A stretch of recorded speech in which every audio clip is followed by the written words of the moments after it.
ਮੁਬਾਰਕ ਪਾਕਿਸਤਾਨੀ ਅਵਾਮ 5 ਅਗਸਤ ਨੂੰ ਨਿਜ਼ਾਮਦੀਨ ਦੇ ਨਿਜ਼ਾਮ ਨੂੰ ਉਹਨਾਂ ਨੇ ਫੜਕਾ ਕੇ ਰੱਖ ਦਿੱਤਾ।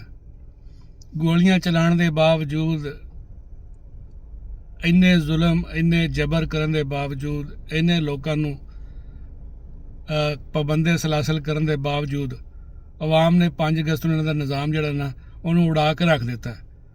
ਉਹਨਾਂ ਨੇ ਕਿਹਾ ਕਿ ਅਸੀਂ ਕੋਈ ਜੋ ਮਰਜ਼ੀ ਕਰ ਲਓ, ਅਸੀਂ ਖਾਨ ਨੂੰ ਰਿਹਾ ਕਰਵਾਉਣਾ। ਖਾਨ ਇੱਕ ਸੱਚਾ ਆਦਮੀ ਹੈ।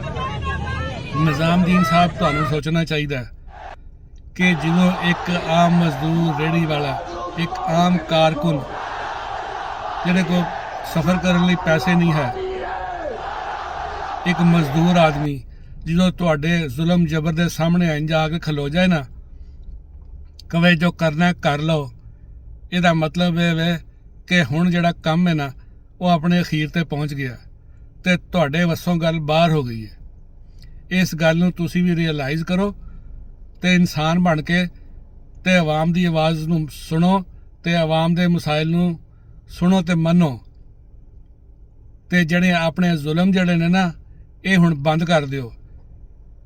ਤੇ ਇਹ ਜਿਹੜਾ ਪੁਲਿਸ ਵਾਲੇ ਦੇ ਥਰੂ ਤੁਸੀਂ ਜ਼ੁਲਮ ਕਰਵਾ ਰਹੇ ਹੋ ਨਾ, ਇਹ ਪੁਲਿਸ ਵਾਲਿਆਂ ਨੂੰ ਤੁਹਾਨੂੰ ਮੈਂ ਕਹਿੰਦਾ, ਇਹਨਾਂ ਨੇ ਤੁਹਾਨੂੰ ਆਪਣੇ ਬਾਲਣ ਦੇ ਤੌਰ ਤੇ ਇਸਤੇਮਾਲ ਕਰਨਾ। ਆਪਣੇ ਹੱਡਾਂ ਦਾ ਆਪ ਬਾਲਣ ਨਾ ਬਣਾਓ।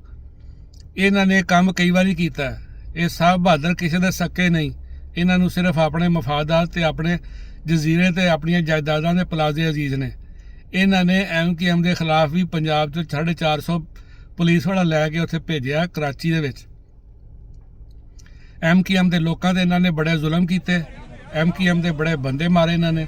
ਪੁਲਿਸ ਨੇ ਬੋਰੀ ਬੰਦ ਲਾਸ਼ਾਂ ਇਹਨਾਂ ਦੀਆਂ ਮਾਰ ਸੁੱਟੀਆਂ। ਲੇਕਿਨ ਜਦੋਂ ਹਕੂਮਤ ਬਦਲੀ, ਦਿਨ ਬਦਲੇ, ਇਹਨਾਂ ਨੇ ਆਪ ਲਿਸਟਾਂ ਜਿਹੜੀਆਂ ਨੇ ਉਹਨਾਂ ਦੀਆਂ ਸਾਰੇ ਪੁਲਿਸ ਵਾਲਿਆਂ ਨੇ ਦਿੱਤੀਆਂ ਤੇ MKM ਵਾਲਿਆਂ ਨੇ ਤੇ ਬਾਕੀ ਲੋਕਾਂ ਨੇ ਪਤਾ ਨਹੀਂ ਕਹਿੰਦੇ ਨੇ ਕਿ ਉਹਨਾਂ ਸਾਰਿਆਂ ਨੇ ਚੁਣ ਕੇ ਸਾਰੇ ਦੇ ਸਾਰੇ ਪੁਲਿਸ ਵਾਲੇ ਜਿਹੜੇ ਸਨ ਨਾ ਉਸ ਐਕਸ਼ਨ 'ਚ ਮੁਲੱਵਿਸ ਸਨ, ਉਹਨਾਂ ਸਾਰਿਆਂ ਨੂੰ ਚੁਣ ਕੇ ਉਹਨਾਂ ਨੇ ਮਾਰਿਆ, ਜਾਨੋਂ ਮਾਰਿਆ ਉਹਨਾਂ ਨੂੰ। ਤੇ ਇਹ ਸਾਹਿਬ ਬਹਾਦਰ ਉਦੋਂ ਚੁੱਪ ਕੀਤੇ ਰਹੇ। ਇਹਨਾਂ ਨੇ ਸਿਰਫ ਉਹਨਾਂ ਨੂੰ ਆਪਣਾ ਇੰਜਣ ਬਣਾਇਆ, ਉਹਨਾਂ ਕੋਲ ਆਪਣਾ ਕੰਮ ਕੱਢਿਆ ਤੇ ਮੁੜ ਕੇ ਉਹਨਾਂ ਦੀਆਂ ਜਾਨਾਂ ਗਈਆਂ। ਇਹਨਾਂ ਨੇ ਕੁਛ ਨਾ ਕੀਤਾ। ਸਿਰਫ ਇੱਕ ਬੰਦਾ ਬਚਿਆ ਸੀ, ਰਾਓ, ਜਿਹੜਾ ਉਹ ਕਰਾਚੀ ਵਾਲਾ, ਪਤਾ ਨਹੀਂ ਕੀ ਨਾਂ, ਅਸਲਮ ਕਿ ਕੀ ਸੀ ਉਹਦਾ। ਬਾਕੀ ਸਾਰੇ ਦੇ ਸਾਰੇ ਇਹਨਾਂ ਨੇ ਮਾਰ ਦਿੱਤੇ। ਤੁਸੀਂ ਵੀ ਜਿਹੜਾ ਜ਼ੁਲਮ ਹੈ ਨਾ ਉਹ ਸੋਚ ਸਮਝ ਕੇ ਦੇ ਹਿਸਾਬ ਨਾਲ ਕਰੋ। ਆਪਣਾ ਕੰਮ ਕਰੋ, ਲੇਕਿਨ ਲੋਕਾਂ ਦੇ ਤਸ਼ੱਦਦ ਨਾ ਕਰੋ।